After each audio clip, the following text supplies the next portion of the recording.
with all the different logos. So a big problem, but also a big opportunity in US soccer is we have so many different organizations that are all working on the same overall objective, which is to develop players into high-level professional athletes.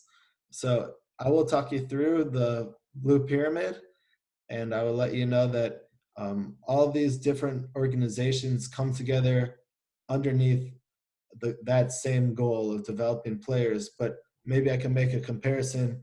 If you go to Germany, for instance, or other leading companies, leading countries in Europe, this pyramid will all fall into one organization, and we're very different here in the U.S. Sometimes that can be confusing and be a problem, and other times it can be great because players have so many different options.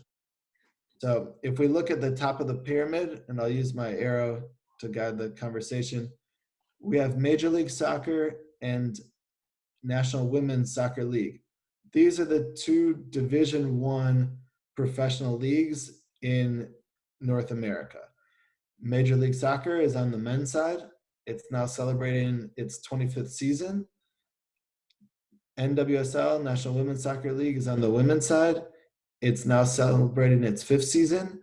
Why is that important that it's 5 seasons? That's longer than any other Division I pro league in the history of US soccer. So some of the Major League Soccer teams, for instance, also have teams in the women's league. So Major League Soccer and NWSL, they're at the very top of the pyramid. To go even further, Major League Soccer and NWSL, they also now recently have started youth academy teams. That will help us as we describe farther down the pyramid. As we look into the second category, we have USL. USL stands for United Soccer Leagues. They are the second, third, and fourth division of soccer in the US. These organizations all are based out of Tampa, Florida. They're our neighbors. They have a very big office. They do a lot of different programming. So they have soccer year round.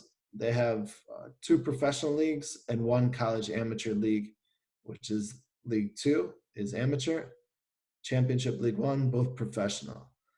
Now they're making changes where League 2 will also be professional, and that's a very exciting transition, and we would anticipate they will probably have a USL 3 come in soon for amateur.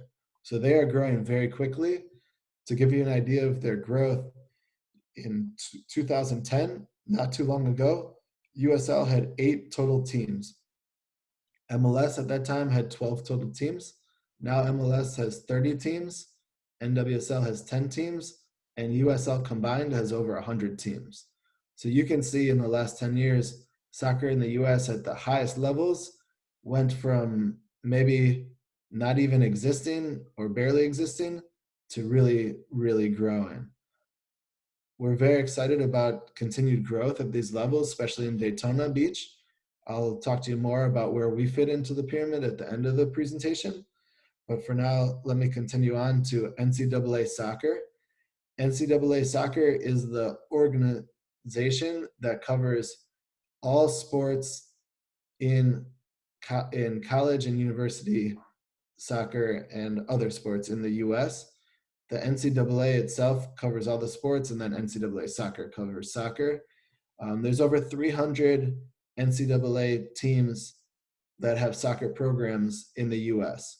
They have scholarships for both academic, they have scholarships for athletic, and they have also grants for strictly academic. So they're a very, very strong organization. All the different universities and colleges in the US fall into NCAA soccer in different divisions. Now they are up to 3 different divisions. Why are there different divisions? Because like I explained with Pablo playing at Clemson University, that's one of the best on-field universities in the US. They fund their program at a very high level. For instance, a lot of games the team flies across the US. And in comparison, there's small universities that have lower funding and wouldn't be able to compete on field with the Clemson University, and maybe they play just their local areas or make small bus trips. So NCAA covers all sorts of schools, major institutions and also very small universities. As we go to the next category, we have USL Academy and US Soccer Development Academy. Just in the last 48 hours, we've had a lot of change here. I'll explain those changes and show you how strong this level of soccer is. So this USL Academy is organized by the same United Soccer Leagues we saw in the second part of the pyramid. USL Academy, all the 100 USL Championship, USL 1 and USL 2 teams have the opportunity to enter amateur youth teams into the USL Academy throughout the school year. There's certain tournaments where a player can play in the USL Academy. That doesn't take away from his normal youth club experience in the US. It's an added benefit. It's a very high level on field, and essentially it's players that would end up playing professional in Major League Soccer or USL. And then if they didn't achieve professional, they would have most likely academic and athletic scholarship offers at NCAA. If you're a player in the US and you're playing in this academy, you're being scouted by the best scouts, not only in the US, but scouts from around the world come to this event.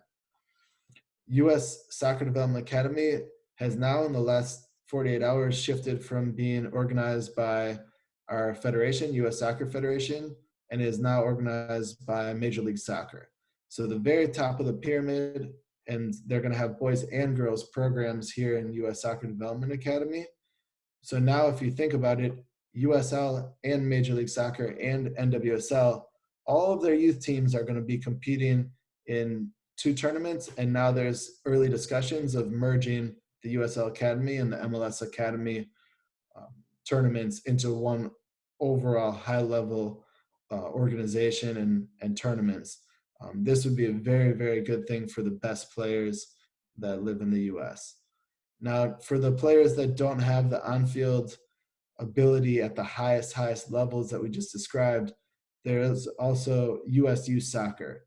This is a very large organization. Millions and millions of players play in this organization each year. Each state, for instance, Daytona is in the state of Florida.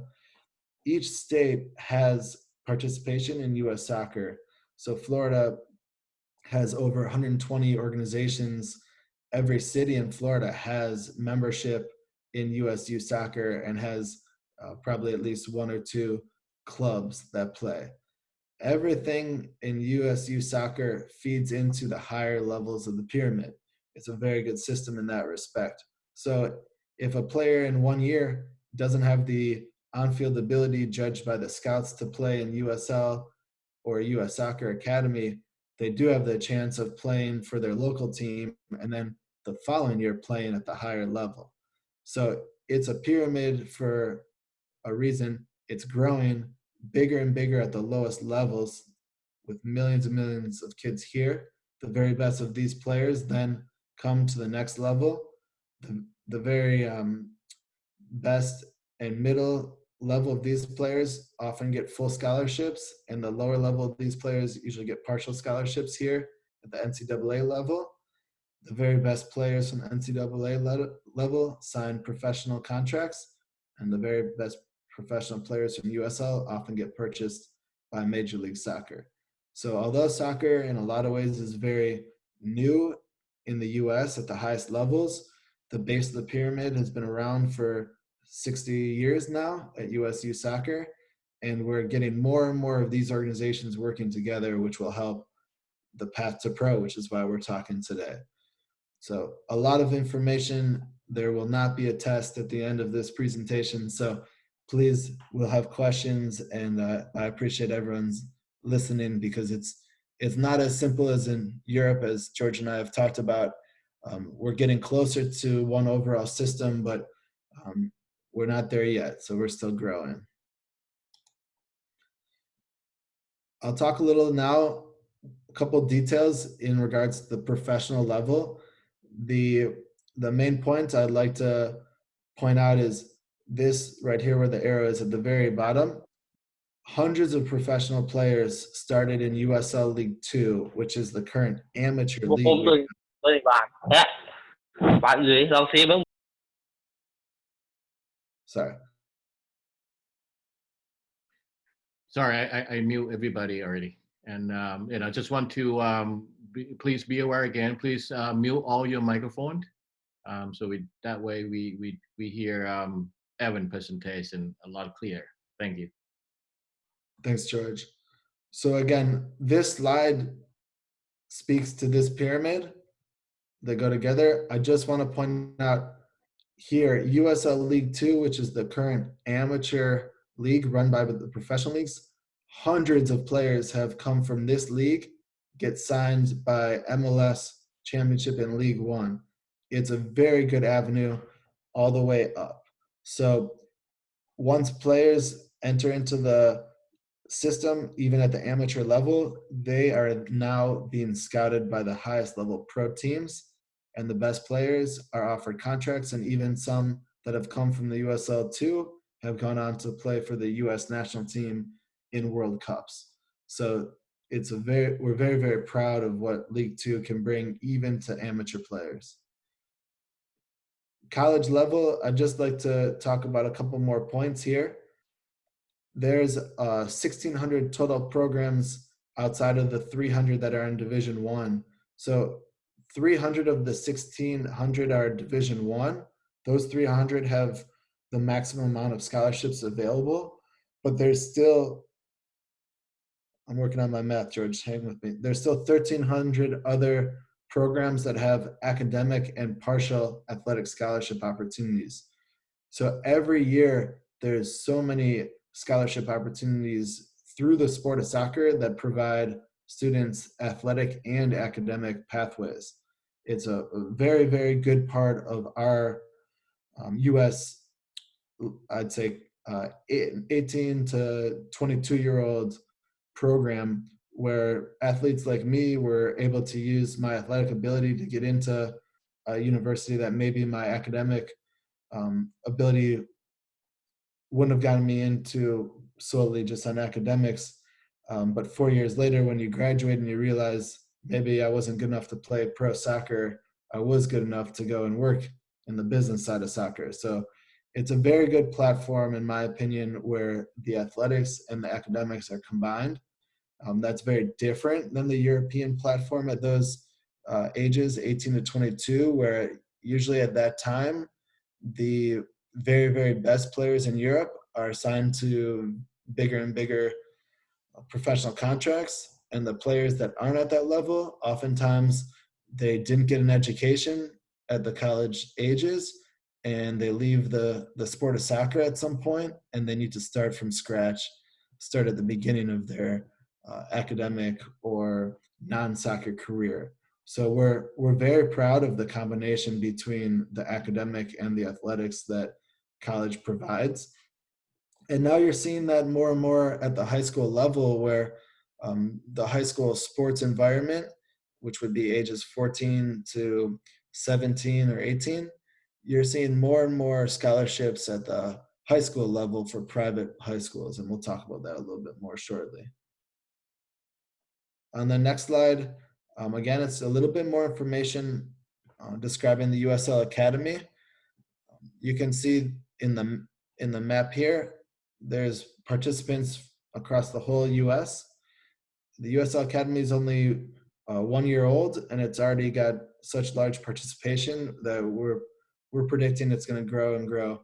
You'll see here at the bottom, these USL Academy games are scouted by both professional and NCAA scouts. So this would be a 14 to 17-year-old participation, with the best players in the US looking to go play professional and in college after their time in high school is over. Same here. Now the US Development Academy is going to be owned and managed by Major League Soccer, and soon it will be merged together with USL Soccer Academy to create one overall structure for the very best players in the US. I'd like to point out the soccer calendar in America is corresponding to the academic calendar in America, September to June. We're seeing more and more flexibility by the organizations for students to come in the winter break, both internationally and domestically. And it gives good opportunity both academically and athletically for students to participate and grow in the right environments in the local high schools and the local soccer programs. Next section, I'll talk about Rush Soccer. Before I do, George, any questions from the previous section? I know that's a lot of information to try to explain soccer in America. Anything you'd like me to add? No, I think it's good, but that is a good time that I to inform everybody. If you have any questions, please use the chat button at the bottom, and you can just write your question, and I will see it. Evan will see it, and then I hopefully that you can help answer at the end of the session. So if you have any question, this is a good time when you just write out a question that you have, and we will make sure that I answer or Evan will be able to answer at the end of the presentation. Is that okay? Thank you. Okay. So now I'll talk about Rush Soccer. Rush Soccer is a very large organization around the whole world now. You can see on the map here, the blue sections are where Rush Soccer now has global activity. Rush Soccer started, if you can see my arrow, as a very small organization in Denver, Colorado. 20 years ago, Rush Soccer had just a couple of youth soccer teams.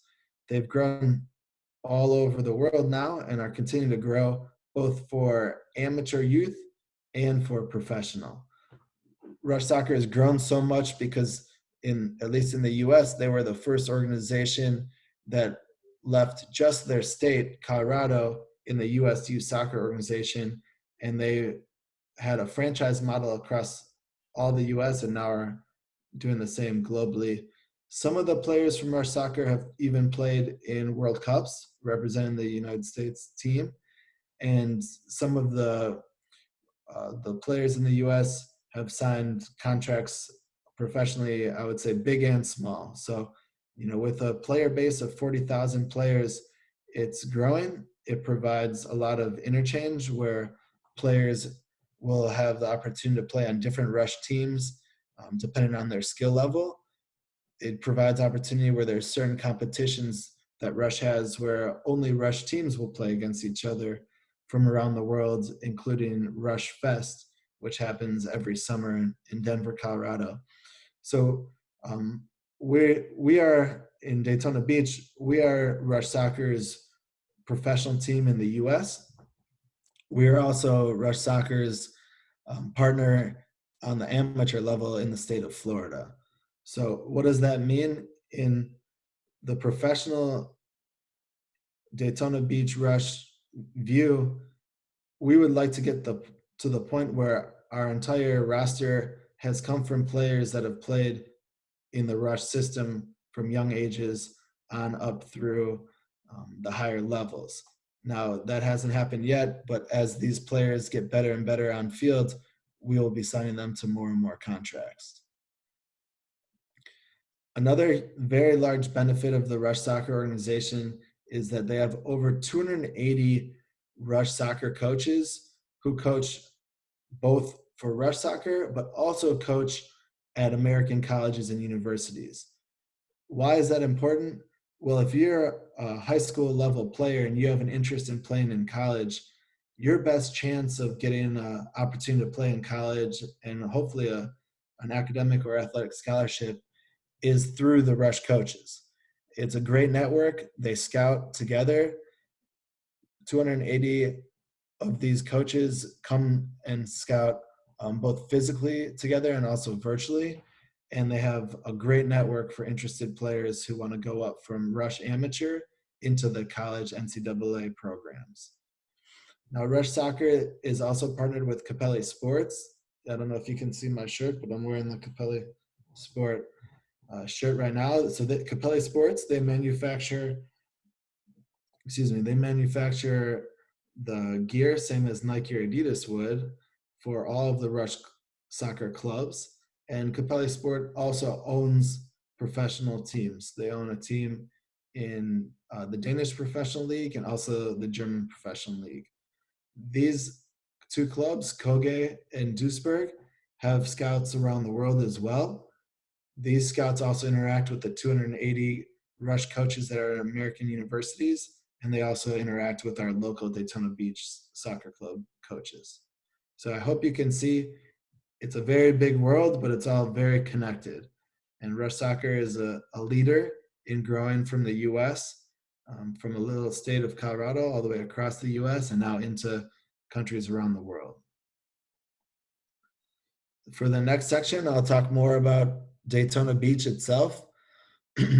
I'll give you some description on why it's attractive, which we'll start with the beach.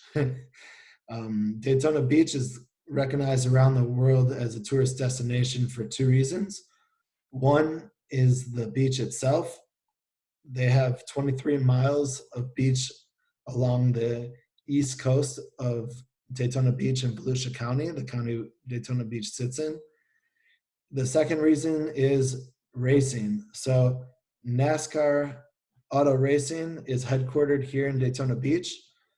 NASCAR has a venue, Daytona NASCAR Speedway, that has over 120,000 seats, and it hosts the biggest race of the year every February for NASCAR. We have only one other professional sport outside of racing and soccer, and that's baseball here in Daytona Beach. And soccer is the newest sport to come to Daytona Beach, with Daytona Rush Soccer only being 2 years old. So we are happy to be here. We enjoy the beach, we enjoy the racing, and we enjoy the weather, of course. If you can see the next slide, you'll see where Daytona sits along the water. If you go into other parts of Florida, we have many attractions: Disney World, Universal Studios. Excuse me. We have multiple professional teams very close driving distance in the area. So we have the ability, excuse me, George, one sec.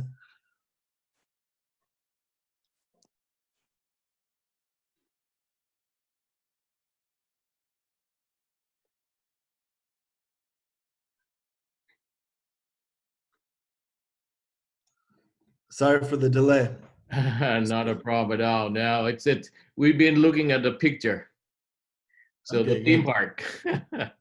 Yeah, so these attractions are all very close to Daytona Beach. You can see the water in Tampa Bay, where the professional team, the Rowdies, look at how beautiful that is. They get to play right next to the water. We have Universal Studios, we have Disney World, and of course we have one of our rivals, Orlando City Soccer Club. Orlando is 40 miles away from Daytona, and Orlando is getting bigger and bigger in population, so it keeps getting closer and closer to Daytona Beach, which from a soccer perspective is fantastic. So we have so many players that maybe they live in Orlando but play here in Daytona Beach, or maybe they live in Daytona Beach and play in Orlando, and it's a very, very good relationship as soccer grows in Central Florida. So we have a quick recap to say that, Daytona Beach, we're very fortunate weather-wise. We can play soccer year-round, which is very unique. It provides the opportunity for our players to not just enjoy the weather, but to really train in a professional environment for 12 months out of the year. I can tell you from my experience growing up in Wisconsin, which is just north of Chicago, in a very cold climate, we trained 6 months of the year. So when you look at someone like me versus someone like Pablo, Pablo had the opportunity to train year round and had the opportunity at the end of the day to play professionally. And I trained about 6 months of the year, and I never really made that next level in the professional atmosphere. So we're happy to be in Daytona, not just for the on-field, but also the beaches and the weather and the off-field. And we look forward to hosting you guys who are on this call today to Florida when you have the opportunity to visit. Oh yes, this is a picture of Orlando City.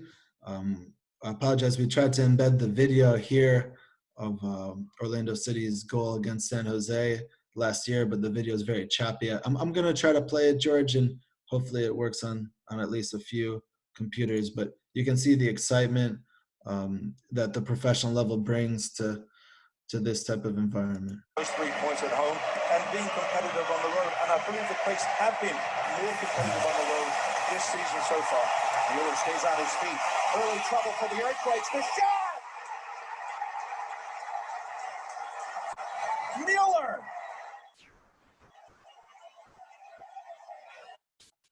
Okay, so great goal, obviously, but also hopefully you saw how happy the fans are. Orlando City is a very new team in Major League Soccer, and it's very impressive to see the $200 million stadium they built and the fan base they've built so quickly. So we have the opportunity now to not only attend games at Orlando City, but also have Daytona Rush play friendly matches against this organization. So close to us has been a great benefit. Hold on one second if you don't mind. Okay, the next session is called Path to Pro Opportunities. So I'm going to show you the same pyramid you've seen before, but now I'm going to specifically point out what Daytona Rush does for players who come along the path from amateur level to pro.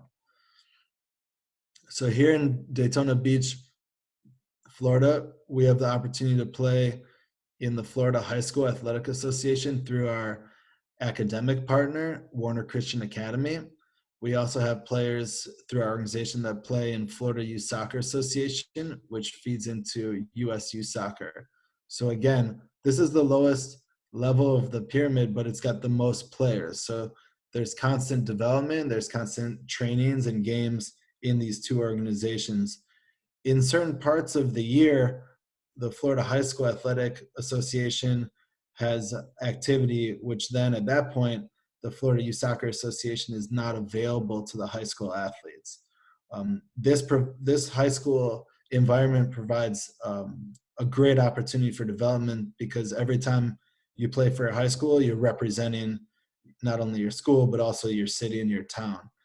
I can tell you from my experience, I had very different development between playing for my Youth Soccer Association club team and my high school athletic team. And when you combine them, it gives you a great development platform. As we look up the pyramid, Daytona Rush now has a USL Academy team. We take the very best players from our 530,000 population center in our county, and we train the very best players. Those players still play for their high school. They still play for their club as well. But on certain weekends, we come together and play in the academy tournament against the best USL youth players in the U.S. Now, if we keep going up the pyramid, you'll see NCAA soccer. Again, that's the athletic organization representing the universities and colleges. So we're very fortunate in Daytona. We have multiple universities that have not only soccer programs, but many scholarships, both academic and athletic. And the universities just happen to be very close to each other as well. So it's very easy. Within 5 miles, there's 4 university soccer programs. So it's very easy to have extra competitions and extra development. Also, from a scouting perspective, these NCAA coaches that live here and work every day in Daytona Beach, they get to view these players underneath the pyramid. They get to view these players on a regular basis. Additionally, we have the League Two program. So as of now, these are amateur players. Soon, League Two will also have pro players at this level. These amateur League Two players, as you follow the pyramid, they're the best players from the local college teams that play in League Two, which is a summer league. Also, we have the opportunity for high school age players in our summer program to train with the college age League Two players. That's a paid opportunity. Why is it paid? Because we house high school players. We give them boarding, transportation, food and beverage. We take care of these players just like we would for a professional player, but at that level, only the professional players get paid, where the high school players would pay to have that experience. And then the college players, they don't get a payment yet because they're not professional, but we cover all of their housing and meals and their expenses. As you look up to the professional level, Daytona Beach now has the opportunity to also play in League One at the professional level. As you can see below it, we are working on the player development all the way underneath so that when we do have a team in the League One USL Professional League, we're competitive on field.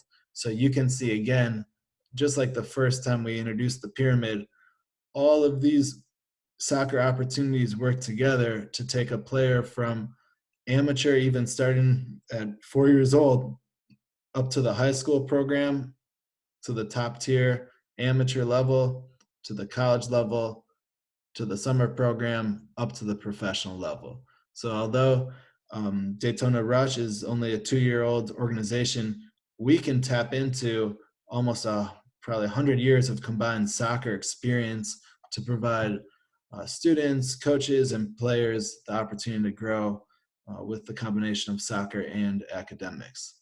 So that is our path to pro. We'll talk a little bit more about the specific programs next, but again, just want to give you the overview of the pyramid first. So each summer, Daytona Rush has a USL2 team. We're allowed to have 10 international players on this team. Most of these players do come from the local colleges, but we do have the ability to house players that aren't local. Oftentimes, these players are looking to play at the professional level, which is why this league is so heavily scouted. We can add a professional level at League Two starting next year, and we'll probably take advantage of that opportunity. Evan, Yes. could you stay on this page a little bit longer, because we have a few clients that were supposed to join your team this summer, Oh, great. and now I'm not sure your league, the amateur league, is starting May 1st, right? Yeah, so originally scheduled for May 1st, in a typical year, this league goes May, June, and July. Now, with the COVID-19 issue, there's probably a 99% probability that we will not have summer soccer league, that there won't be a USL2 activity or summer soccer. There is the 1% chance that the COVID-19 situation improves quickly, and we'll be ready to play on field if that situation does occur. We can't guarantee that because we are solely learning from the health experts and following their lead. So in a typical year, let's say 2021, we'll have multiple teams in the summer. We'll have the professional team at League One, which is actually a 10-month season. We'll have the professional team League Two, which is a 3-month season. We'll have the amateur level League Two team in the 3-month season. And then we'll also have the high school players who would be training with all of the professional and amateur teams I described. So I think you can see we have a path to pro level even in summer break. It's not just during the 10-month season, during the academic season. Okay, good. Yeah, so the roster, you have limitation of 10 international player. So, so only selected field will be able to join a team in the league to play on this summer league, right? Right. So it's 10 international players. I should have added on game day. So we can have a larger pool of international players, and then each game day we can select which international players would be participating on which teams. So it will grow larger than just what the rules say per team. Okay, so this is growing. All right, one of the questions from our attendees is that if you play in college right now, will you be able to participate in the USL, I would say USL League on the amateur? You can, right? Yeah, that's the beauty of USL2. So USL2 players who participate in that league, they still have the eligibility to play in college. Yes, but they're not going to be able to play USL 1 or USL Champion League. Correct. Okay. Correct. Good. Thank you. All right. No. Thanks. Perfect. Great question. So basically, what you're saying is this summer is 99.9% is going to be over. Our participant that's planning to come this summer, they will have to looking for next opportunities to be scouted. Yeah, and so now we're thinking of such things as what can we achieve over the winter break, and we'll be announcing new programs such as a winter break camp. We'll invite scouts and players to Daytona in the academic break, mid-December. Great. Thank you. Sure. Another video to show you guys from Daytona Rush.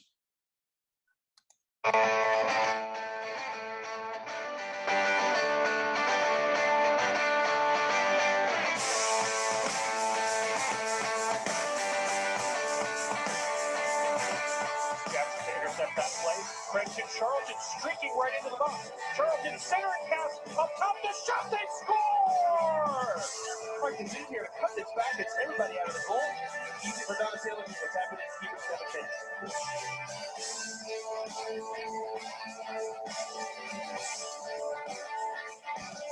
Another idea. Monsanto into the box. Nice move. Takes the shot. Lord! Nathan Monsanto, his first of the season. 78th minute. A 2-0 lead for Daytona. What a...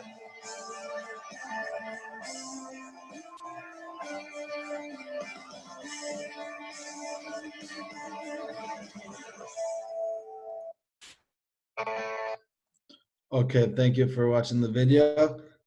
This video was put together from the 2019 USL League 2 season. It was our first season on field. We're in a very high-level competitive conference here in Florida, and we finished third place in our first year. Very proud of that achievement, and we're hoping to do better this year, even though the season may not continue. So we look forward to getting back on the field like everyone. But again, we'll follow the lead of the doctors and the experts at this point. So, Okay. This next slide, I just want to remind everyone and point out how important League Two has been. The amateur league has been for soccer development in the U.S., and it's an opportunity for the high school and college players to quickly get pro level experience before they actually turn professional. So what you see many times is professional coaches who they're in their normal professional season, but they also coach League Two. And that gives great opportunity, high level training, and also great scouting opportunities for the best players in our country to be looked at by the highest levels. So you can see some of the statistics here in this slide, and you can also see the visual picture of this player, DeAndre Yedlin, who he played all the way from amateur soccer up to USL League Two before he turned 18 years old. And, by the time he was in his early 20s, he was playing for the U.S. World Cup team in 2014 and also playing in Newcastle in the English Premier League. So there are great examples of these high-level players making these achievements before they even turn professional. I'll talk a little more about the summer program, even though it's most likely not going to occur in 2020. In 2021, it will come back in a big way. So again, we have a program and platform for both the high school player and the player post-grad 1 year after high school. They get to train right along with the USL2 team, and they'll have the ability to even earn a pro contract if they really stand out in front of the coaches. The program does charge a fee again. That fee includes all of the expenses that players would incur during the summer with housing, meals, transportation, and coaching. The program is shaped so that really the players can dictate how long they'd like to be in Daytona. It's 2-week increments. We have some players that would like to come for 8 weeks and spend the whole summer with us. and other players would like to spend less time. It's really up to the player, which is, I think, the key for this program to succeed, is players really can tell us what they want to achieve, and then we can design a specific program for them. Ultimately, this last bullet point I'd like to point out, the summer soccer program, it's not for a player who doesn't have ambition.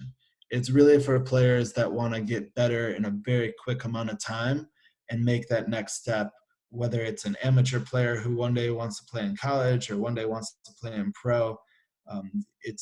It's a really good opportunity to have pro coaches spend a lot of time intensively with the players. Again, I'll give you my example. These type of programs didn't exist 20 years ago when I was in the high school age. So my development in the summer break for my high school years was just me and the soccer ball, shooting against no goalie, just an open goal. And now you look at the development programs that exist. High school age kids can train right alongside professional coaches and the highest level college players. So as soccer grows in this country, so do the opportunities, and something we're very, very proud of. The Residence Academy program is very similar to summer soccer, but it's during the school year.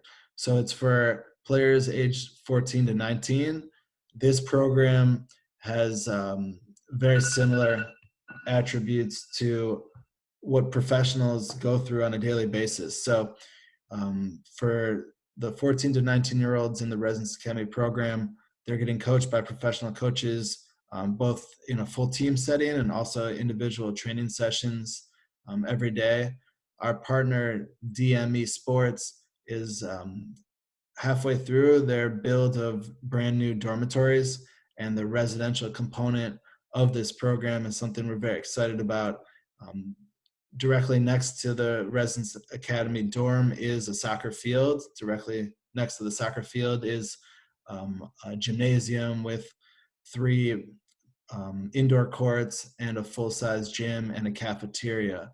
So it's gonna be a full campus opportunity for domestic students who would participate. They would have the ability to go to school at the DME Sports campus as well. For international students, at this moment, DME doesn't have the ability to register international students, but that's something they've applied to through the U.S. education program.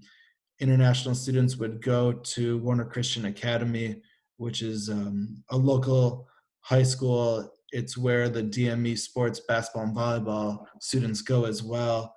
It's very high achieving academically, and it's very common for international students to go to this school. Once DME Sports has their certification for international students, then the students will get to decide would they like to go to Warner Christian Academy or would they like to go to high school at the DME campus itself. Again, we believe in student choice and providing the opportunities for students to decide what's best for them.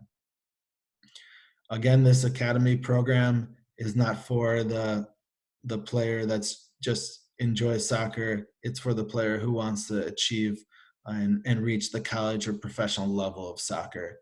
It's high intensity. It's frequent on field, both individual and group development, and it's also fun. Excursions and trips are a big part of this program. We're very lucky to have all the different professional teams in the state of Florida that have Major League Soccer and USL level teams, and this program will get to go to those games. They'll go get to interact with the professional players, not just in Daytona, but throughout the state of Florida. And they also get to go to Disney World and Universal Studios. So it's a big commitment, we understand, for any players at the high school level to move to the U.S., to live and breathe soccer, to go to good academic programs. So there also has to be an element of fun, of course. So this has a fee associated with it as well for the 14 to 19-year-old students. It's year-round.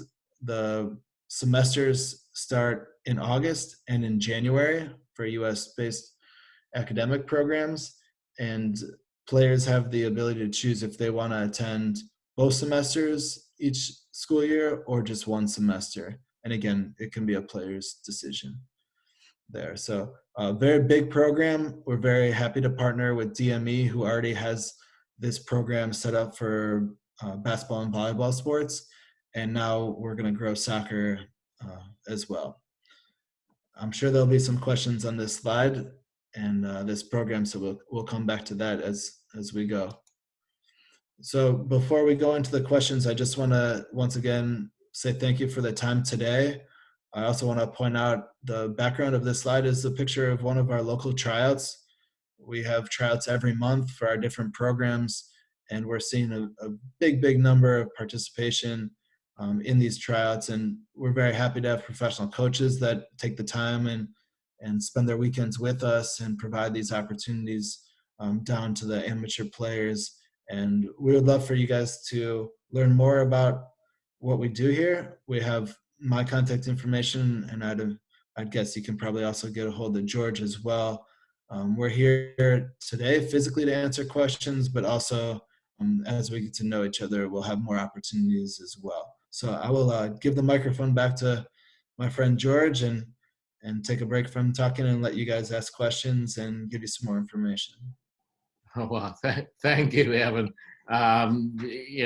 This is wonderful, and thanks for your time and spending with us almost an hour already. So let's do 10 more minutes, and because we have a few questions from the floor. But before we go to that, could you touch on a little bit what's the difference, because you experience both system. What's the difference between European system that you experience compared to US structure?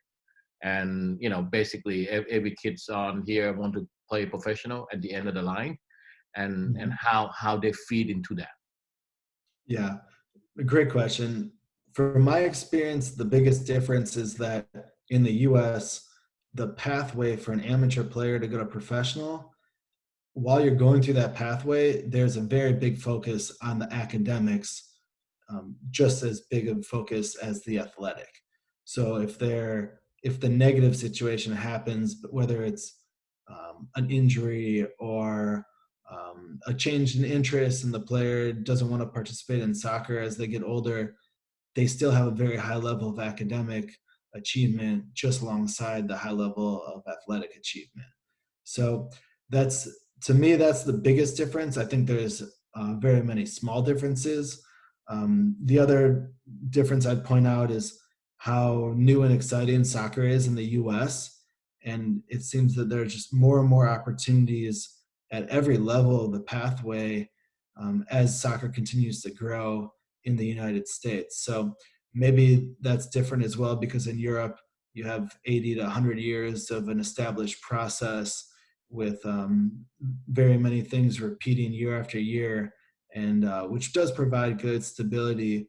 But in the US, it's new and exciting as there are more and more opportunities, more and more professional teams, more and more competitions. To me, it's a great opportunity for amateur players to ultimately play professional, since it's so new and young and growing every year. So those are the main big differences I see, George. So, I think if you recap on this one, if you don't mind, go back to your presentation in that pyramid about US structure, because another question that so few people just joined the line a little bit late. They didn't get into this particular one. So what you're saying is US system and European system, the difference is that between bottom three, 1, 2, and 3, because the education portion that's playing a crucial role into this, right? Yeah, exactly. So the top 2 is pretty much professional level already. Yep. Yeah, I'll review. No, it's a great question, and it can be very confusing. Really along the whole pathway, there's the academic component, because now Major League Soccer and National Women's Soccer League, they have academy teams. So if you're a player in the academy teams, let's say you're 14 years old, you're going to go to school at the MLS training center during the day when you're not on field. So academics, they're right there with the athletics in the whole pyramid, George. And same with USL. Now that USL has the USL Academy and youth teams, those players, they're going to school either at the USL itself or they're going to academics at a neighboring school. And ultimately, you know, when you look at the age going, the high school ages, those players, oops, I think I'm muted. Oh, you So good? those players, no matter where they are in the pyramid at the 14 to 18 year age groups, the opportunity is either they're going to have scholarship offers here at the NCAA level, or they're going to have professional offers here at the professional club level. So that's the beauty of soccer here in the U.S. that we're seeing, George, is so many of these players have it's really going to be their choice when they're around 18 years old. Do they want to go straight to the professional level, or do they want to go to college and play in the college level first and then go to the professional level later? Okay, which is different than European system because there's no competitive league at university level. Yeah, and usually in Europe, when a player is maybe 17 or 18 years old, the major professional clubs have already decided if they're going to offer you a pro contract versus the amateur contract you're probably on.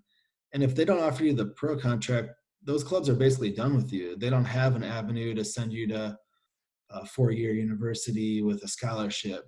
You know, they move on to the next player. So that's where we're a little different here in the US. Okay. All right. Well, thank you. We have a few family on the line here that have their children's in UK high school. That's why they want to know, what their future going to be look like if they continue in Europe or they come here to US and vice versa. So thank you. All right. So last 5 minutes, I'm going to go through a question and then we'll open up the floor. I have two attendees in the line like to speak on the mics and ask you a question. But before I get to that, let me go through 5 questions that we get on here. Hopefully we get them all done in 5 minutes.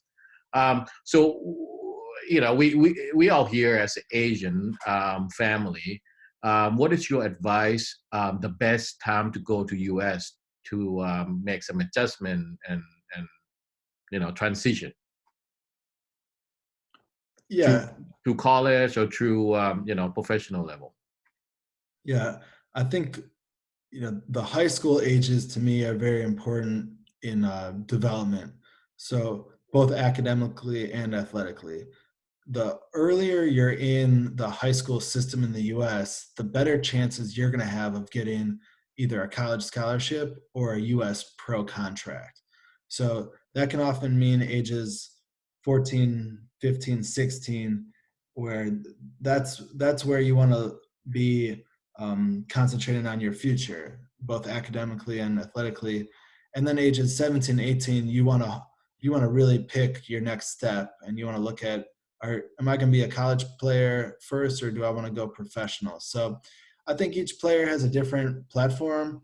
I think in the time of the year for the US, summer is a very important time because it sets you up for success for the following school or professional year. So I think it's very different per player, George, but in the US system, in the pyramid, the sooner the players in the system, the better opportunities they're going to have up the pyramid. Okay, good. So, you recommend, if it's possible, high school, but, even that sooner. So you make your transition. All right, so that leading up to next question will be, I guess you already answered it, what's the benefit to come here in the academy setting, like your residential program? Yeah. What's the benefit for foreign players? Yeah, the benefit is, there's a couple. One benefit is you're in Florida, so you get to train weather year round. Weather's not a factor compared to other places in the US and in the world. And then it's for the ambitious player. it's for the player who wants to train multiple times a day with professional level coaches. And then the final benefit is you're in the pro soccer environment, and you also have 4 colleges here within 5 miles from you. So you're going to get the opportunities to be seen by the scouts, by the coaches at the highest levels. Those are the main benefits. Okay, so basically more opportunity to be scouted while you're here in US. Yeah. That leading up to next question. Many countries, the school year end in March. Okay, here in Asia. So how for the kids who going to fall 2021 class? What's your best advice for them to be scouted to play in university and get a scholarship now? Because many families here are supposed to go to play with you this summer, but now they don't have opportunity now. And now you say you can have in 2021 now. Are they going to have enough time?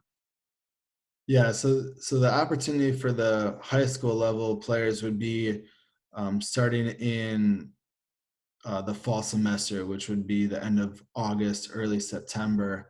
That's with the hope that there's an opportunity for the COVID-19 to slow down and international travel to continue. For that age group, 14 years old to 18, they'll have the opportunity to come either for one semester or two. So that would be fall, which would be early September through the end of mid-December before the holidays.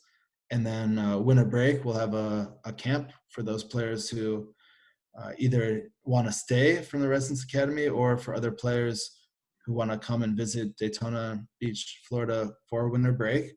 We'll have the winter camp, and then the second semester starts in mid-January, and then there'll be an opportunity for the Residence Academy from January through May. And then after May, or mid-May, starts the summer program. Yeah. So, I mean, in summary, what you're saying is first option is to come here in US. So you can have 2 semester as, being scouted, which is going to be fall and then winter of next year. But if you stay in your own countries, you can come in the winter break, right? During the winter break, that you're going to have camp in the club. Mm-hmm. And are they going to be able to, be scouted by college coaches because they want to come here next year, fall 2021? Yeah, that's right. So yeah, we'll have college and pro coaches who will actually run the camp and will interact with the players and scout at that time for the winter break. Okay. Winter break. Okay. All right. So next question. I'm going to open up the floor then. I know to attendees like to ask. Why don't we start with the first person? Anawin.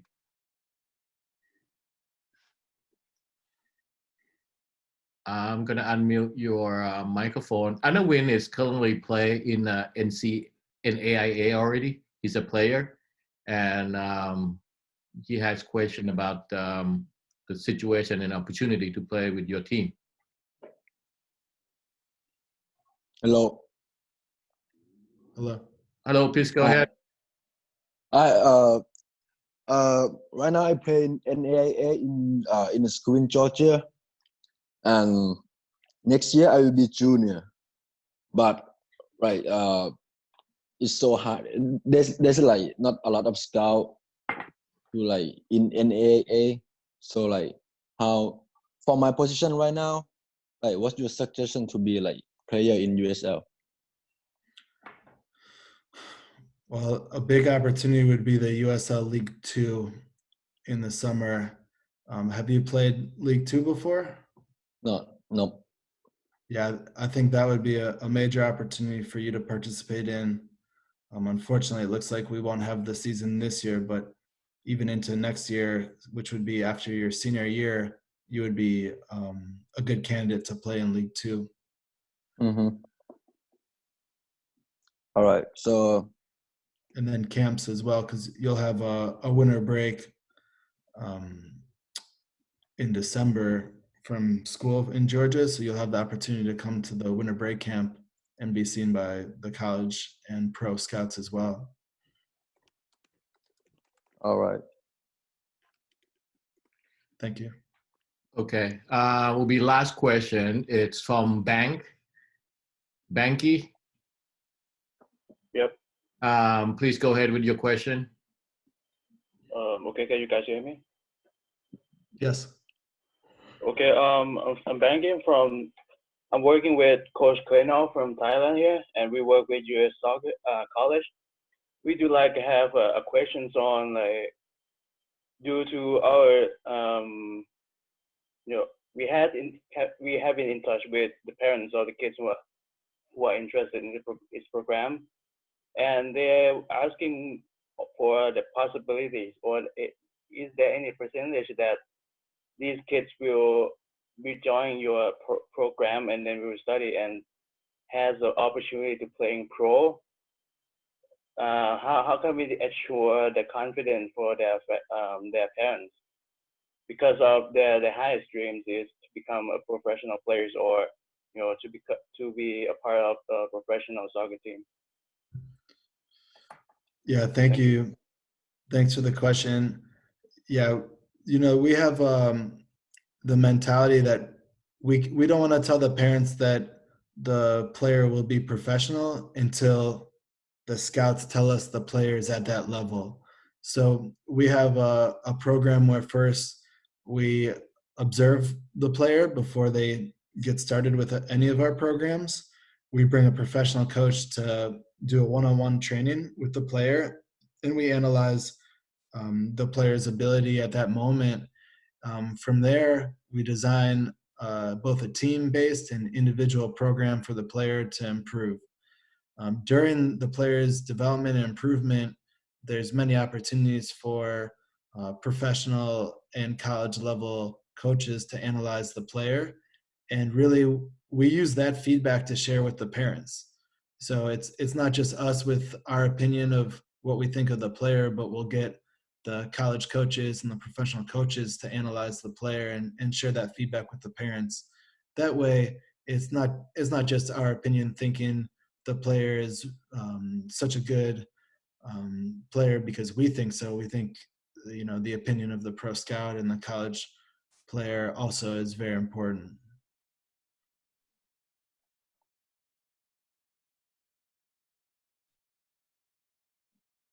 George, maybe some more questions? No, that's it. I mean, we this is the first time we went over an hour. I guess a lot of interest and a lot of questions, but again, and thanks for your time, Evan. And it's just wonderful information. And if anybody have any question or anything else in the future that we can help you and work with you, please feel free to contact us. My team's here is on the line. We are here to help you. We started as U.S. College Sport Camp 8 years ago because we want to give opportunity for Asian athlete to come to U.S. and keep education and sport passion together. So again, thanks, Evan. Thanks, everybody. Thank you. Thanks, George. We'll be in touch soon. All right, Evan, I sent you the link for the private session. Yep. Okay, thanks.